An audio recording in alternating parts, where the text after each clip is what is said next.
Ghana, can we talk about the aspirations model of holding camps, sharing knowledge? Sure, I'd be glad to. Aspiration has been researching for the last 5 years how to scale capacity in technology for NGOs and social justice movements. And we've come to the belief that convenings are most valuable when people are able to speak to their peers and share actual experience and actual knowledge. So we shy away from anything that could be called a keynote or a panel, feeling that from a theory of change standpoint, if we keep rewarding the experts with the floor and letting them speak while many people listen passively, the amount of learning that takes place is actually quite small compared to getting people into small groups, inviting people to realize that they know more than they think they know, and to learn more by teaching others what they do know. So this is an unconference in a way. It's very unconference-like.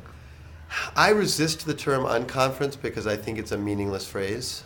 We have a very specific methodology, and in particular, we don't follow an open space orthodoxy. So there are some models like open space that are actually, I think, more freeform than our model. But my belief is that open space has its own pathologies. How does it compare with your model, open space? Open space still rewards the aggressive. And so with open space, you can declare that you are having a conversation, you can pick the best room, and you are off to the races.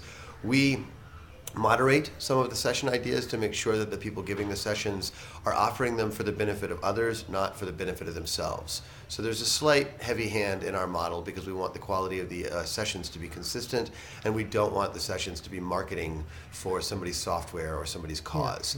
And instead we say you're welcome to talk about your cause or your software, but you need to frame it in a way that is how you solved a problem or some learning that would be valuable to others, not I'm great, I'm great, I'm great. What pushed you into this kind of approach? What made you feel that you needed something different and that the traditional model was not working? I think my own uneven relationship with education. I always felt that sitting and listening was a really poor way to learn. And I also, as I looked more and more at my own theory of change, I really realized that if you believe that many people should have the power, then why should that power in convenings and in learning formats be restricted to so few people? And so anything we can do to make more people into teachers or facilitators, to me that's change inherent because those people can turn around and pass on what they know to others. It has a lot of implications in the sense that it gives people the idea that everyone has something to teach. Yes. So when they go back from camp, would participants follow this up, or you think theoretically they could? I think many participants do. I think some participants just get what they need and they go on, and many of the people at these events are very busy, so they don't often have the ability to change what they're doing dramatically. But we've certainly seen a community of facilitators come out of this set of events. We've done about 80 events using these formats. 80? 80 over the last 5 years. For example? All over the world. Other really global events were the Telecenter Leaders Forums that took place in Benin and in Tunisia. We've done a number of online advocacy related events. We've done a number of events around CRM and sort of how to do better information management of technologies. We've also done a lot on usability, how to make free and open source software more usable so that more people can actually use it. Another thing underwriting the full camp is maybe this philosophy, if I could put it in these words, of work hard and play hard. That is correct. I'm tired after yesterday's. Yes, I think we all are. I think work hard, share hard, and play hard would be the triple. Okay. Why play? It is so important to balance the learning with the fun. And as I said at the very first opening circle this week, the most valuable outcome of an event like this is the relationships. Because you can only consume a finite amount of knowledge or information in 7 days or 8 days. But if you make connections to people that you can keep in contact with that have similar interests, shared needs, or knowledge that they're willing to share with you, that is a very powerful takeaway from the camp. And the fun is actually quite intentional in that people having fun tend to have more opportunities to become friends and to find out about each other. In these days where we have clashes of civilizations and things like that, it's pretty tough to keep campers going without a fight. Would you agree?